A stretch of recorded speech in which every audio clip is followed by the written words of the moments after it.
Diz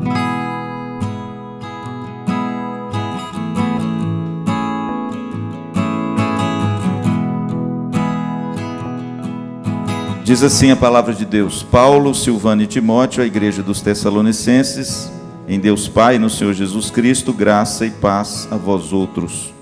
Damos sempre graças a Deus por todos vós, mencionando-vos em vossas orações e sem cessar, recordando-nos diante do nosso Deus e Pai, da operosidade da vossa fé, da abnegação do vosso amor e da firmeza da vossa esperança em nosso Senhor Jesus Cristo, reconhecendo, irmãos amados de Deus, a vossa eleição, porque o nosso Evangelho não chegou até vós tão somente em palavra, mas sobretudo em poder, no Espírito Santo, em plena convicção, assim como sabeis ter sido o nosso procedimento entre vós e por amor de vós.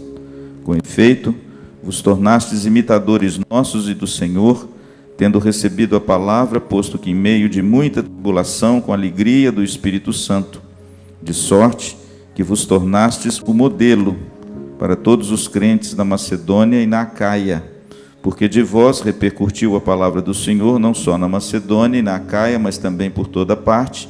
Se divulgou a vossa fé para com Deus, a tal ponto de não termos necessidade de acrescentar coisa alguma, pois eles mesmos, no tocante a nós, proclamam que repercussão teve o nosso ingresso no vosso meio, e como deixando os ídolos, vos convertestes a Deus, para servirdes o Deus vivo e verdadeiro, e para aguardardes dos céus o seu Filho, a quem ele ressuscitou dentre os mortos, Jesus, que nos livra da ira vindoura. Irmãos, eu escolhi esse texto porque a igreja dos Tessalonicenses é uma igreja admirável, admirável. Se você quer conhecer a história dessa igreja, leia Atos capítulo 17.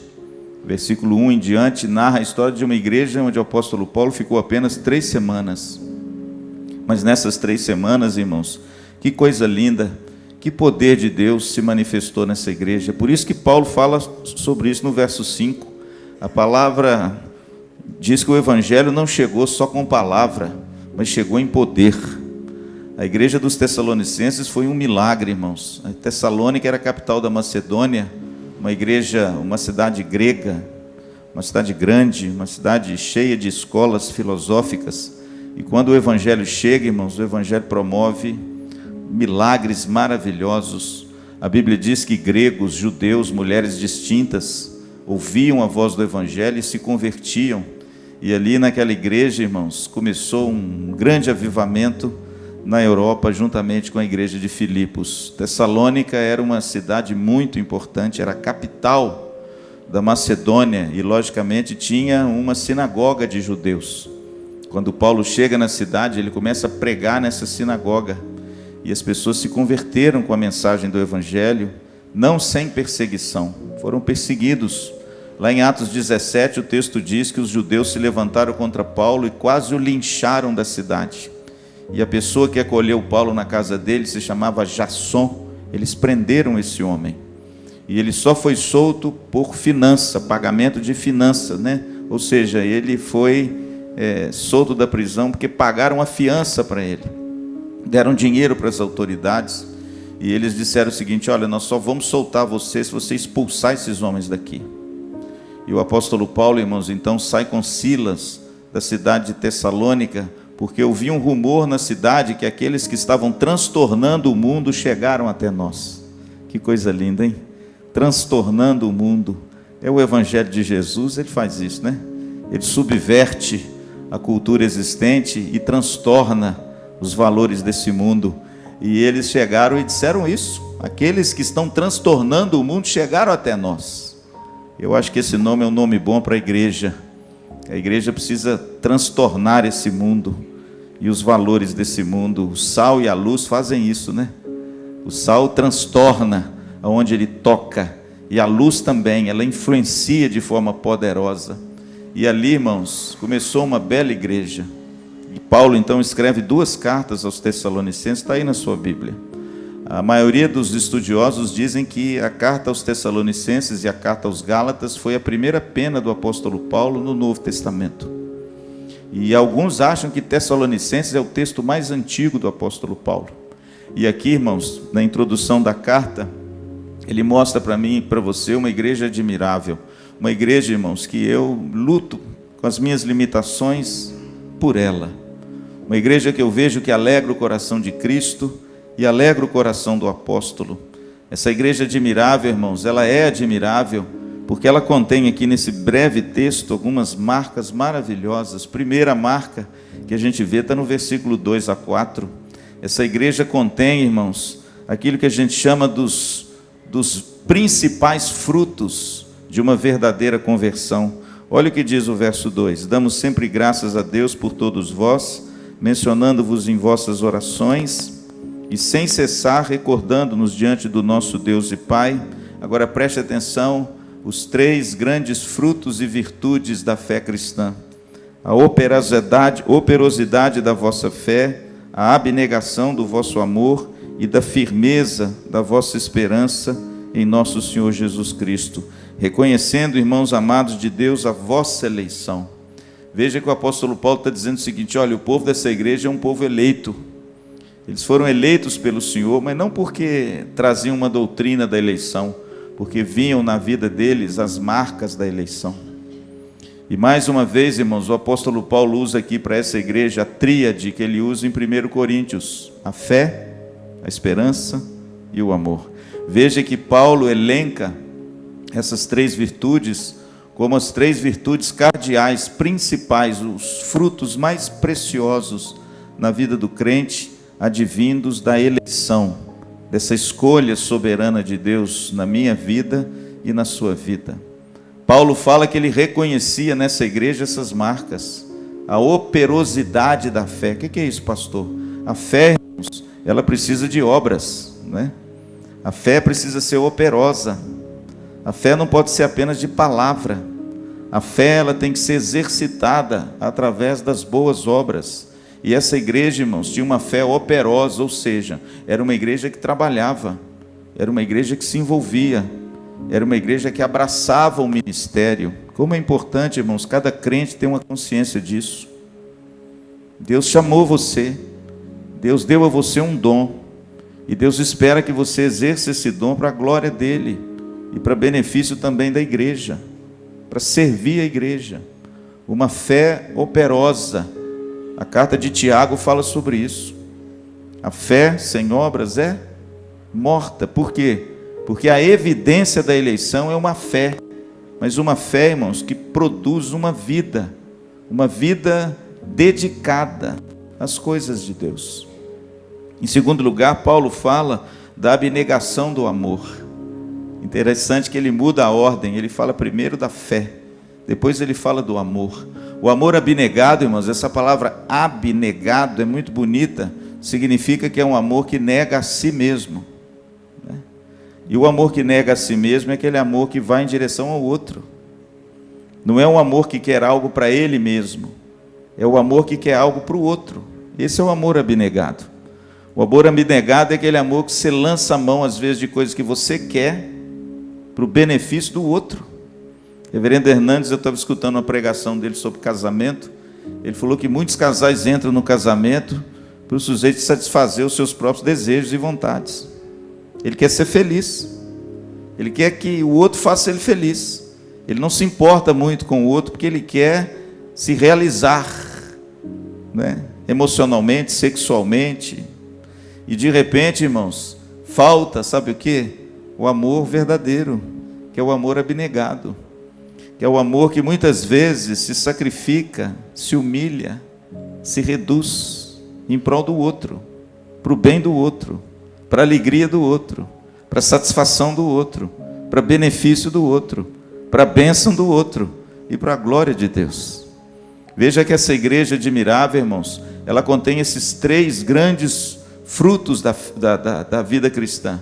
Ela tem uma fé operosa, ela tem um amor que se sacrifica, ela tem um amor que olha para o próximo, ela tem um amor que não busca os seus próprios interesses, como diz 1 Coríntios 13. É um amor, irmãos, que tudo suporta, tudo crê, tudo sofre, tudo espera.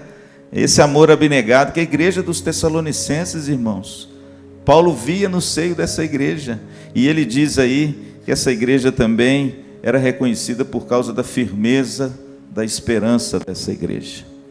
A esperança, irmãos, não é algo que você deseja que aconteça na sua vida e você nutre uma esperança. Não, eu já disse que isso se chama expectativa. Isso não é esperança. Porque expectativa pode ser frustrada. Você toma um remédio, você acha que esse remédio vai fazer bem a você, você toma esse remédio e esse remédio não tem efeito nenhum. A sua expectativa foi frustrada. Você vai no médico, o médico te passa um tratamento, você faz o tratamento e o seu mal não melhora, piora. Você tem a sua expectativa frustrada no médico, não é esperança. Porque esperança na Bíblia é outra coisa, irmãos. Esperança na Bíblia é certeza da promessa da boca daquele que prometeu e é fiel, e ele vai cumprir. E você agora tem esperança, porque Deus falou e ele vai cumprir. E a minha vida está firme nessa esperança. O escritor de Hebreus diz que nós temos uma âncora firme no céu. Isso é bonito, irmãos. Que a nossa esperança não pode estar nas coisas desse mundo, irmãos. A nossa esperança está em Cristo, amém? Na palavra de Cristo, na promessa de Deus, na palavra de Deus. E essa igreja, irmãos, ela tinha essa esperança firme. Então, em primeiro lugar, ela demonstrava essas marcas maravilhosas: a fé, a esperança e o amor. Se você quer reconhecer uma igreja, veja os membros dessa igreja, se você pode colher os 3 grandes frutos do Espírito Santo na vida deles: uma fé operosa, um amor que não olha para si, e uma viva e firme esperança, não nas coisas desse mundo que são tão efêmeras, mas naquilo que Cristo prometeu e vai cumprir, por amor de mim e por amor de você. Amém? Pastor, por que essa igreja era uma igreja admirável? Porque essa igreja, irmãos, ela recebeu a palavra, mesmo em meio a muitas lutas, com alegria. Veja no verso 6. Com efeito, vos tornastes imitadores nossos e do Senhor, tendo recebido a palavra, posto que em meio de muita tribulação, com alegria do Espírito Santo. Igreja admirável, irmãos, ela sofre luta, viu? Igreja admirável, ela tem problemas. A igreja dos Tessalonicenses foi duramente perseguida pelos judeus. E mesmo assim, irmãos, eles receberam a palavra, acolheram a palavra, capítulo 2, versículo 13, e essa palavra produziu neles, irmãos, um fruto maravilhoso, mesmo em meio às lutas e dificuldades desse mundo. Uma igreja admirável, irmãos, a alegria dessa igreja é ultra circunstancial. O texto termina que, posto em meio de muita tribulação, eles receberam a palavra com alegria do Espírito Santo. Veja, irmãos, que essa alegria é uma alegria que é fruto do Espírito, é produzida pela presença de Deus. É Deus quem dá em nós, irmãos, essa satisfação, mesmo quando tudo não vai bem. Essa igreja é uma igreja que passava por lutas e dificuldades, mas ela permaneceu firme com alegria, porque a alegria, ela vinha do Senhor, e essa alegria não estava nas circunstâncias da nossa vida. O apóstolo Paulo, escrevendo aos Coríntios, ele diz que se a nossa esperança e a nossa alegria estiverem nas coisas desse mundo, nós seremos então os mais infelizes de todos os homens. Aqui, irmãos, alegria é um contentamento que transcende, de repente, uma circunstância e uma dificuldade que você esteja passando.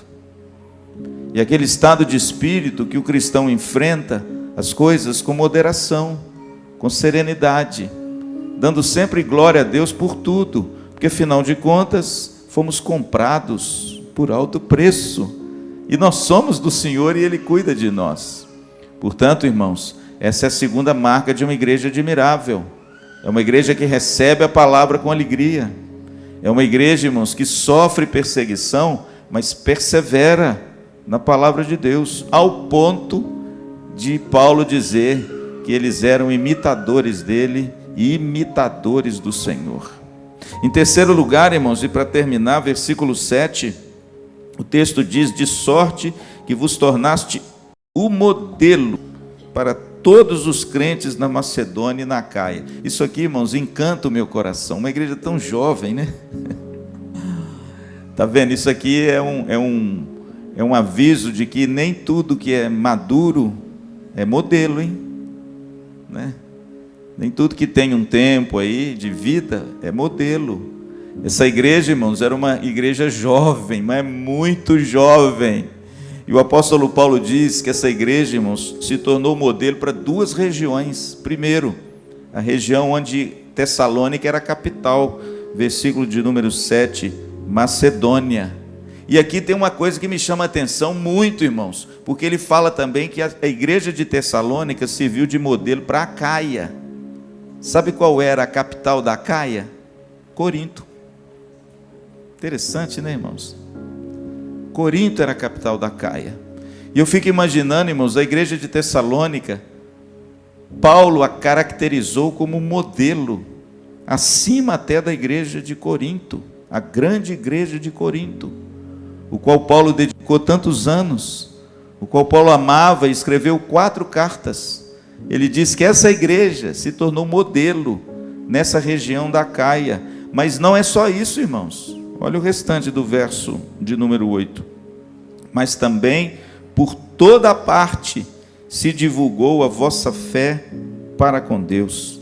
Veja, irmãos, que essa igreja era um modelo na divulgação da palavra. O verso 8 diz que da igreja de Tessalônica repercutiu a palavra de Deus. A palavra aqui é ecoar como um trovão. A igreja, irmãos, ela não apenas acolheu, ela não apenas frutificou, mas ela reproduziu o evangelho para as outras regiões. Eu estava vendo umas fotos hoje antigas da IPVO, que a Bruna tirou do baú lá da secretaria. Eu estava vendo lá no início da igreja, irmãos, um monte de criancinha aqui vestido, Roberto, de coisa de missões. E atrás aqui um monte de quadros de missões. Isso lá atrás, irmãos. E aí eu fiquei assim alegre, por quê? Porque parece que a IPVO, desde o seu nascedouro, tem esse viés, né? Missionário. Mas isso porque teve pessoas aqui, irmãos, que investiu nessa área. E hoje, se a IPVO tem o que tem em missões, é fruto lá de trás, de gente que investiu nas crianças e na visão da igreja. E é uma igreja que tem repercutido a palavra de Deus, não só em Maringá, mas em várias plagas desse mundo de Deus.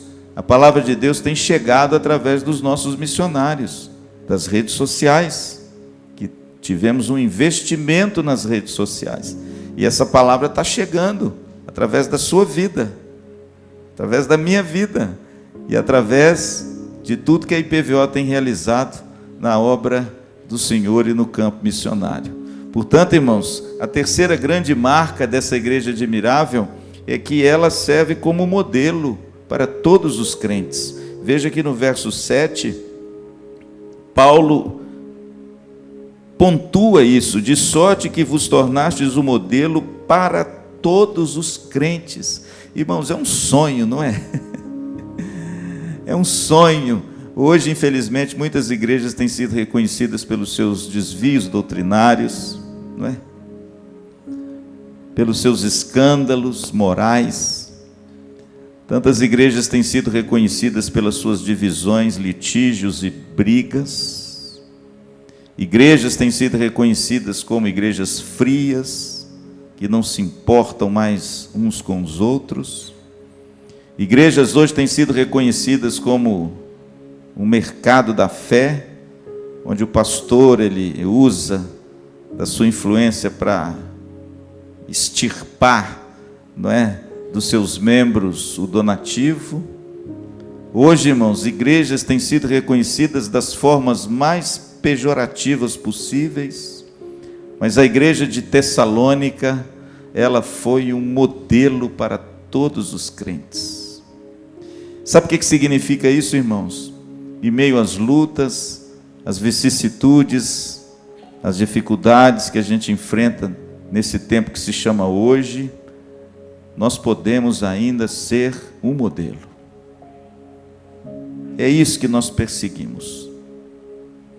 Paulo, irmãos, ele escreve essa breve carta dizendo: olha, vocês se tornaram um modelo para todos os crentes. E graças a Deus, irmãos, é isso que nós temos buscado. Pastor, somos falhos? Muito. Temos dificuldades? Temos. Mas, irmãos, temos um desejo ardente do nosso coração de ser uma igreja admirável. Amém. Uma igreja que possui nos seus membros esses frutos maravilhosos. Uma fé viva, um amor que não olha só para si, e uma firme esperança, não nas coisas tão passageiras desse mundo, mas na promessa e na palavra de Deus, que aquele que fez é fiel para cumprir. Uma igreja, querido, que é firmada na palavra, e mesmo em meio às dificuldades, ela recebe essa palavra, acolhe essa palavra, e essa palavra produz nela vida, com alegria, mesmo em meio às lutas.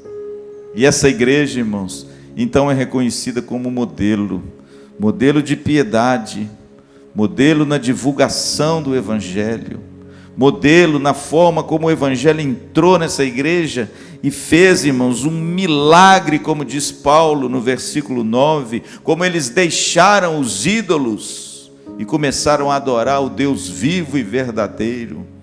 Uma igreja, irmãos, onde o apóstolo Paulo, e eu termino, quando ele sai de Tessalônica, olha que bacana, ele vai para Bereia, ele sai de Bereia e vai para Atenas, ele sai de Atenas e chega em Corinto. E quando ele chega em Corinto, irmãos, a Bíblia diz que Timóteo sai de Tessalônica e leva para Paulo uma oferta, porque ele trabalhava com tendas, com couro, e ele não poderia se dedicar ao Evangelho como ele se dedicaria. Mas essa igreja, irmãos, levantou uma oferta para Paulo, juntamente com a igreja de Filipos. E quando essa igreja levanta essa oferta levada por Timóteo, chega nas mãos de Paulo, o texto diz que aquilo foi aroma suave do Senhor para ele. E ele pôde se dedicar integralmente ao Evangelho. Porque essa jovem igreja, apesar dela ter todas essas marcas, ela investiu na vida do seu missionário. Portanto, meu querido, uma igreja admirável é o que nós esperamos, desejamos, trabalhamos e labutamos. E é o que no nome de Jesus nós oramos e pedimos ao nosso Deus, que nós sejamos reconhecidos. Amém?